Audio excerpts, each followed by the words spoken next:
I'm an army brat. For all my civilian friends, it might sound a little absurd, but brat stands for born, raised, and transferred. My dad has been in the army from even before I was born. All kinds of camouflages and uniforms he has worn. But as soon as I go and tell this to anyone, the first question they ask is, does your dad have a gun? Has he killed anyone? It's hard to explain that life in the army is more than that. We army brats have donned many hats, changing schools, friends, stations every 2 years, switching languages according to our peers. We wouldn't go to school in a bus or a van, no, that's just too mainstream, man. Shaktiman, that's what they call the big army truck. Our Sayak Bhaiya, our first best friend, giving us good luck. Yes, Shaktiman and Batman, they're different kinds of superheroes for us.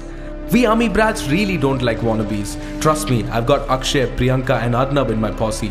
अरे यार, army में तो तुम्हें सब कुछ free में मिलता है. Never ever say that to me. I get really annoyed when someone prefixes my dad's name with a Thiru, Shri or a Mr. Colonel, not Colonel or Colonel. It's really not a tongue twister. I'd be the coolest kid in school when dad would come and pick me up in his olive green uniform with my classmates standing around in a swarm looking like they'd been hit by a storm. Mess with me if you can.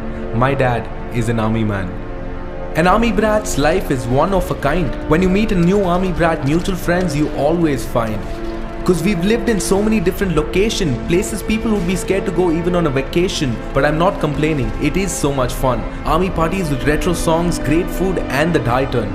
Which, by the way, is more famous than the 2.5 kilo ka haath. Don't switch to another video yet. Raho mere saath.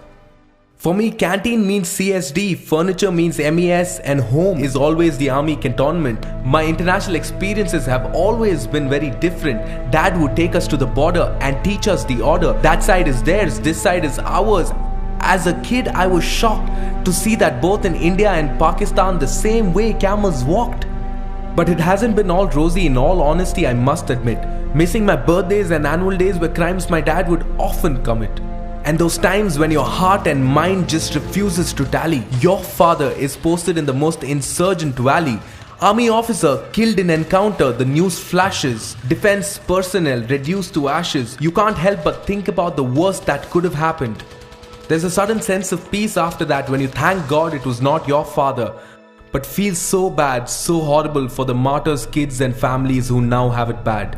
Army men are of a completely different race. High altitudes, encounters, separation, why take all this tension? Then retire and fight for one rank, one pension. But if not for these selfless men guarding our borders, we'd all probably be listening to another country's orders. I want to take a moment and salute you, Dad. You and your army brigade. The people we sadly remember only during a war or a parade. You are out there putting your lives at stake for our sake. We sleep peacefully cause you are awake.